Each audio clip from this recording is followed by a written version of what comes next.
why women still face challenges of victimization, propaganda, harassment, intolerance, and discrimination, and to underline the determination required for women to stand equal within a political society dominated by men. It is to serve as an inspiration to a new generation of women who are prepared to walk the same journey.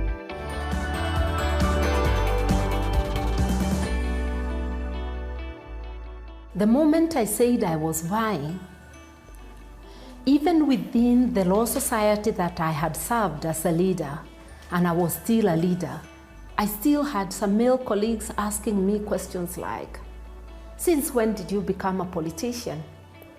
They had forgotten that I was mobilizing them to sign statements, that I had already demonstrated leadership skills. The same questions were not being asked of my male colleagues with whom we were active together. And when I went to the constituency and started campaigning, I was confronted by patriarchy. It was that girl. It was go get married once they learned that I was divorced. Go get married, look for a husband first, And I was just calmly asking them, since when have you ever asked all the males who have been representing you since independence who their wives are? Don't you just look at their credentials and elect them? Why should it matter to me?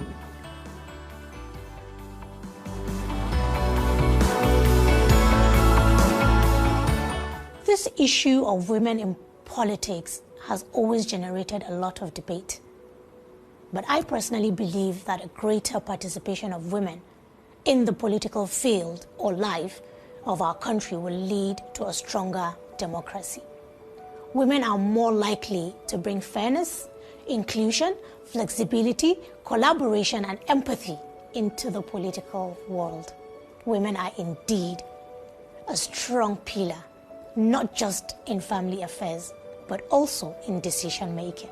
For quite some time, women have been excluded, discriminated, marginalized.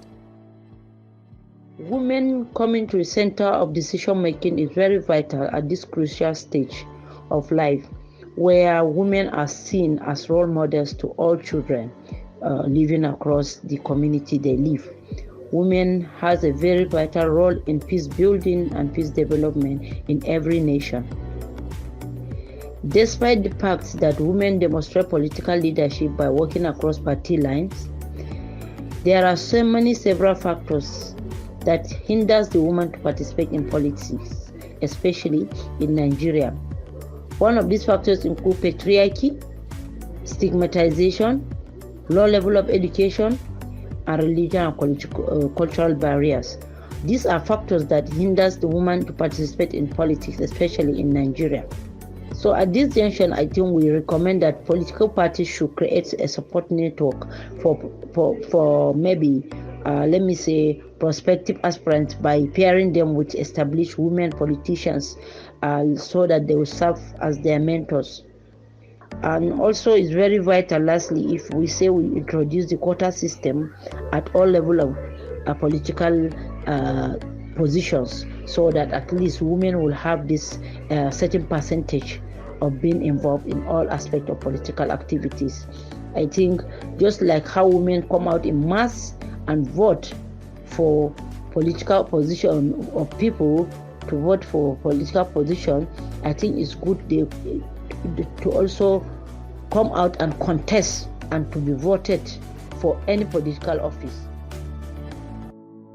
Hello, this is Free Podcast brought to you by Usman Abba Zanna, and it's promoted by Gidan Yanci. Today I have the pleasure to interview Comrade Aisha Indimi. She is one woman who wants to see women participate in politics. Today we'll be discussing with her some of the roles and importance of women participation in politics. Yeah, welcome. Thank you. So briefly tell us about yourself.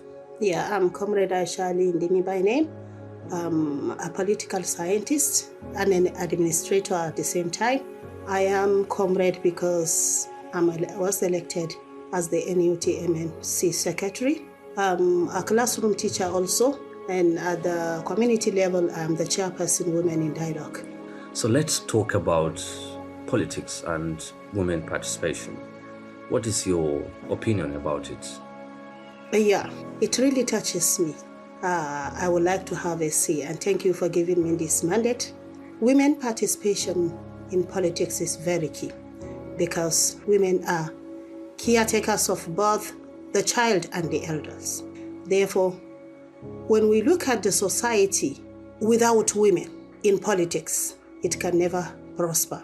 Let's look at how the men have been ruling the world. Let's take Nigeria for example. These mass failures that the youths and everyone around, our leaders have failed us, our leaders have failed us, our leaders have failed us. It is all about men business. They have been into this business and we see no transparency, no accountability, no achievement to the maximum level. I think that's because women are not on deck, they are not on the round table.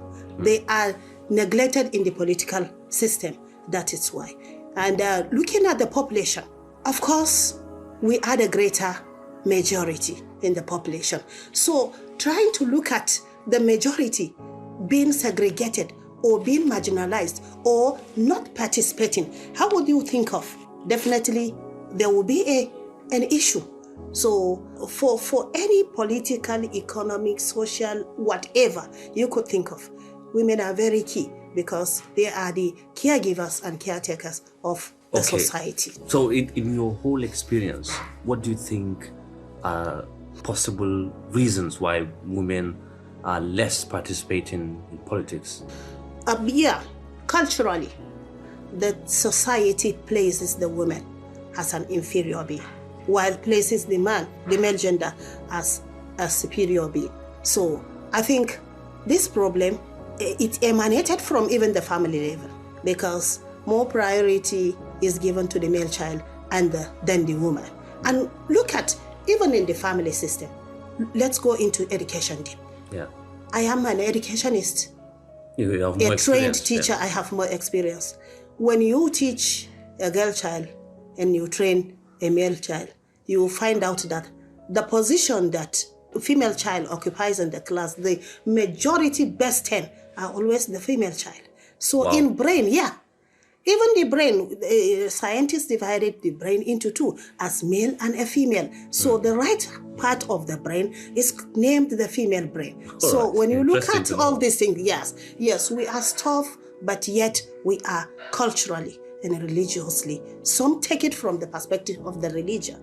So I think these are the things that have affected women participation. Not in Nigeria, in even Africa as a whole. In your position, what do you think should be used, especially at the background level? You said you understand that women at education level, primary level, you notice that they are even active. It's just that maybe they are not given opportunity. Is that what you think of? Yeah. What we are thinking of, we are forging ahead, actually. Yes. And the contemporary men are giving us the room and the zeal to do that. We are passionate, and then going by the context of the contemporary period. What you need to consider, even at the religious aspect of it, when you sit down and think, okay, if this is the male gender that is not putting in the best, and here is the female that can put in the best. So if you look at how it will deter the society, or it brings backward to the whole society, where a majority populace will be affected, you understand?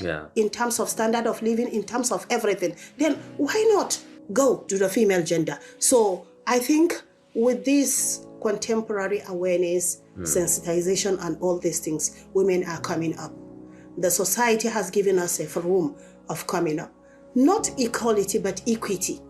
Looking at our number, looking at our experiences, looking at the rate of our intelligence, and all these things. So since there is equal opportunity for education, so should that education should just be baseless or should be stuffed in one corner? No, we need to come up and do something. So with greater rate of sensitization and all these things in our community and at the grassroots level, women are now trying to come up. But what is expected is that we need support from our male counterpart. Okay, Yes. aside from the support women need when they are showing the responsibility to join politics and even all the processes of politics, you said home plays a very important role. Yeah. So what do you think should be the way, like how home should be a ground to raise a political woman? Yeah. Since you said men are more given priority. Yeah. I have multiple functions. Okay. As I have said, I'm the chairperson Women in Dialogue. It's a very unique platform, very unique one.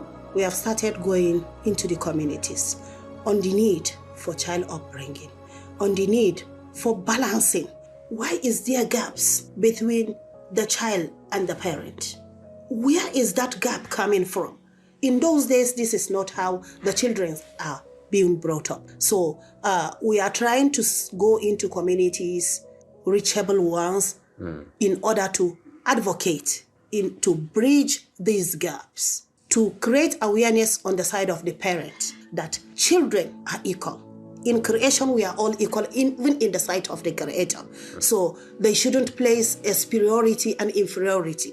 And that superiority and inferiority that they are trying to place, even at the family level, is the one that is taken into the larger society, where the women will now become brutal. Sometimes you see with this contemporary awareness and all these things, a girl getting married and they will say, in my home, I am being segregated, and then I will not allow this to happen. So now we are trying to create awareness and sensitize parents on the need to bridge those gaps, that there be equity. So now you're talking about equality. All women need is equality when it comes to distribution of opportunities. Obviously, there are things that we are looking for in equality, and there are things that can never be equal. I always advocate for that, to be candid. And let's look at it on the side of education. Because you have a male child and a female child, you are thinking of, yes, there is no need for the female child to go into education or the classroom. At the end of the day, she will end up in her husband's house. And then thinking of my male child will be better off in society. The sky is his limit. He can be a president, he can be a governor, commissioner, and what have you. So, no, in that aspect, equality is very key. Very, very key. So, there are things we need to advocate for. Even within same gender, there are things you can never be equal on.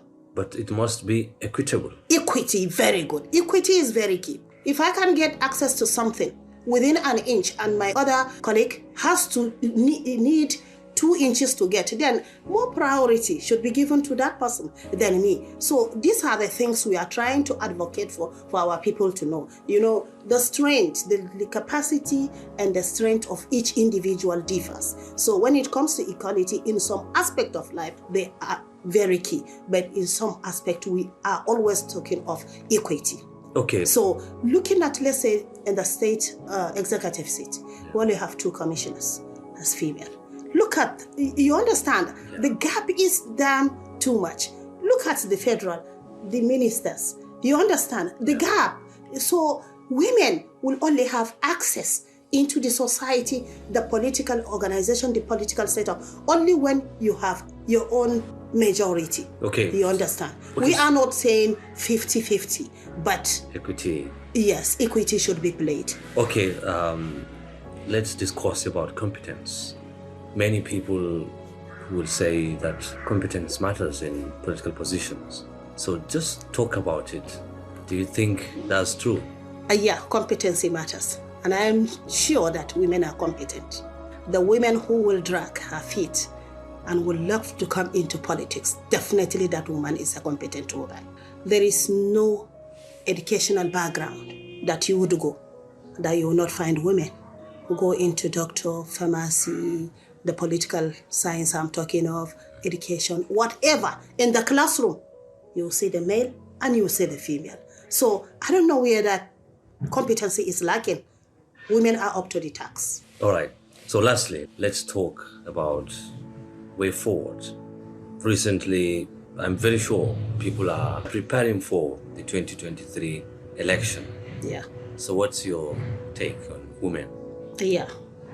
The process is pre-election, post-election and the entire activities? Yeah, the pre-process, I will call on women to come out and get registered.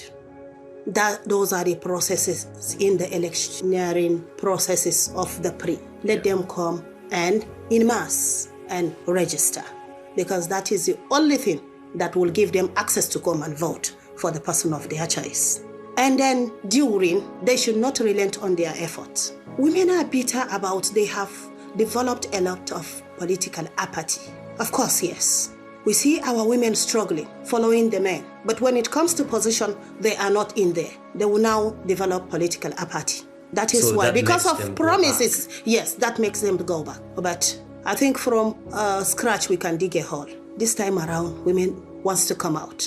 Let them come out and support their female counterpart. If they think and feel that, yes, that woman is up to task. Then the government, of course, we should see each other as complementary partners, not one suppressing or marginalizing one.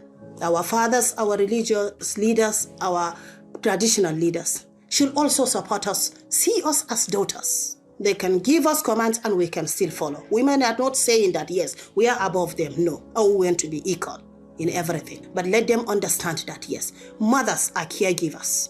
Mothers understand the problems of the society better. In that aspect, I'm calling upon with a laudable voice that they should give us their maximum support to come out and participate fully in election. All this apathy we are talking of should be curtailed to its barest minimum. To end it, tell me your feelings when you heard that Zainab Gimba emerged as a member, State House of Assembly. What did you feel?